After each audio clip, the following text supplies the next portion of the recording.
खासदार आणि राष्ट्रवादी काँग्रेसचे प्रदेशाध्यक्ष सुनील तटकरे हे रायगडच्या आरोग्य यंत्रणेवर चांगले संतापले आहेत। त्यांनी बेजबाबदार आरोग्य अधिकाऱ्यांवर थेट सदोष मनुष्यवधाचा गुन्हा दाखल करण्याची मागणी केली आहे। रायगडची आरोग्य यंत्रणा सडलेली असल्याचा आरोप त्यांनी व्यक्त केलाय। एकाच आठवड्यात म्हसळा आणि श्रीवर्धन मधील 2 रुग्णांचा उपचाराअभावी मृत्यू झालाय। श्रीवर्धन येथील एका रुग्णाला हृदयविकाराचा तीव्र झटका आला होता। त्याला पुढील उपचारासाठी मुंबईत हलवणे गरजेचे होते। मात्र आदिती तटकरे यांनी आमदार फंडातून श्रीवर्धन येथील शासकीय रुग्णालयाला दिलेली अत्याधुनिक कार्डियक रुग्णवाहिका गाडीचा पाटा तुटला असल्याने नादुरुस्त होती।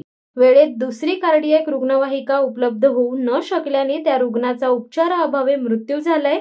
दुसऱ्या घटनेत मोरबा येथील 14 वर्षीय मुलाचा उपचाराअभावी मृत्यू झालाय। या मुलाला वारंवार ताप येत होता, त्यामुळे त्याला म्हसळा येथील ग्रामीण रुग्णालयात आणण्यात आले आहे। तेथील डॉक्टरांनी त्याची तपासणी करून पुढील उपचारासाठी माणगाव येथे हलवण्यास सांगितले। मात्र माणगाव उपजिल्हा रुग्णालयातील वैद्यकीय अधिकाऱ्यांनी त्याला दाखल करून घेण्यास नकार दिलाय। दुसऱ्या दिवशी त्या 14 वर्षीय मुलाचा देखील मृत्यू झालाय। या दोन्ही घटनांमुळे खासदार तटकरे चांगले संतप्त झाल्याचे सोमवारी पाहायला मिळाले। त्यांनी आपला संताप माध्यमांसमोर व्यक्त केलाय। जिल्ह्याची आरोग्य यंत्रणा सडलेली आहे। दोन्ही रुग्णांच्या मृत्यूला आरोग्य यंत्रणाच जबाबदार आहे। त्यामुळे या घटनांची सखोल चौकशी व्हायला हवी आणि दोषी आरोग्य अधिकाऱ्यांवर सदोष मनुष्यवधाचा गुन्हा दाखल करायला हवा अशी मागणी त्यांनी रायगडचे जिल्हा शल्य चिकित्सक यांच्याकडे केली आहे।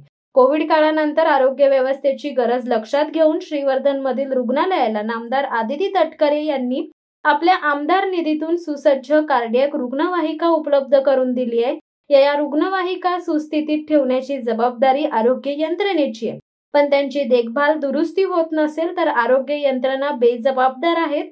15 दिवसापूर्वी या रुग्णवाहिकेचा पाटा तुटला होता। ती तातडीने दुरुस्त करून घेण्याची नैतिक जबाबदारी जिल्हा शल्य चिकित्सक आणि त्यांच्या यंत्रणेची होती, पण तसे झाले नाही। त्यामुळे बेजबाबदार वागणाऱ्यांवर कठोर कारवाई व्हायलाच हवी असेही त्यांनी स्पष्ट केले। शासनाने या घटनांची गंभीर दखल घ्यावी। सडलेल्या यंत्रणेविरोधात तातडीने कारवाई झालीच पाहिजे अशी मागणी त्यांनी केली आहे।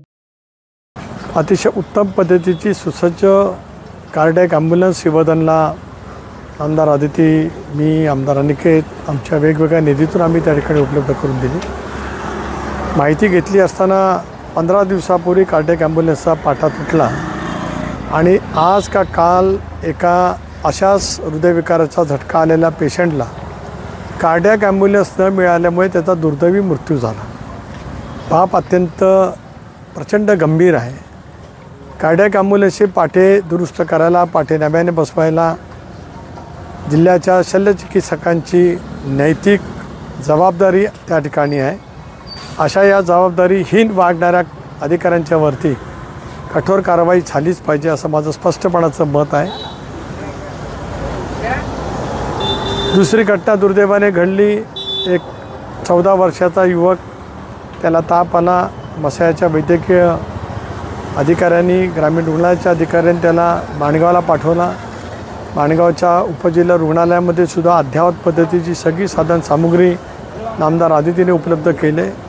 तिथल्या डॉक्टरांनी त्या रुग्णाला तो व्यवस्थित आहे असं समजून रात्री परत पाठवला आणि त्या दिवशी सकाळी 8 वाजता त्या रुग्णाला ताप आला आणि तो दुर्दैवाने मृत पावला। या दोन्ही बाबतीमध्ये जिल्हा शल्य चिकित्सक जे आहेत त्यांच्याशी मी बोललो। शासनाने याची गंभीर दखल घ्यावी, तातडीने चौकशी करावी, बेगुमानपणाने वागणाऱ्या या